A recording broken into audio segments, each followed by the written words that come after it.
অনেক ঈদগাহে 6 তাকবীরের সালাত হচ্ছে, আশেপাশে 10 গ্রামের ভিতরে কেউ 12 তাকবীর ঈদের সালাত কোনো ঈদগাহে হচ্ছে না। এখন একজন দিনী ভাই সে চাচ্ছে যে আমি 12 তাকবীরে সালাতের কোনো মুসাল্লা পাচ্ছি না, তো আমি এখন 6 তাকবীরে যেখানে সালাত হচ্ছে সেখানে তো নিরুপায় হয়ে তার যেতে হচ্ছে।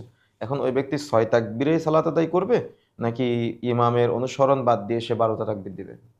যেহেতু ঈদের সালাত জামাতবদ্ধভাবেই আদায় করা উচিত বা করতে হয়, এটা সুন্নাহ।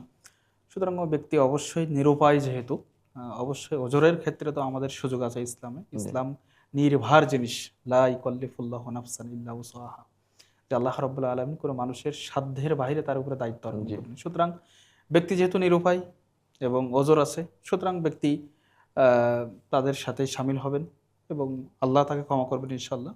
৬ তাকবীরেই সে তার মানে সালাত আদায় করবেন সে ইনশাআল্লাহ। জানতেছে 12 তাকবীর সুন্নাহ, কিন্তু সুন্নাহ ইমামের যেহেতু অনুসরণ করতে হবে অনুসরণ সেহেতু করতেছে। সে অনুসরণ করতে গিয়ে ৬ তাকবীরেই সে ঈদের সালাতটা আদায় করতেছে। তার সালাতটা হয়ে যাবে ইনশাআল্লাহ। ইনশাআল্লাহ।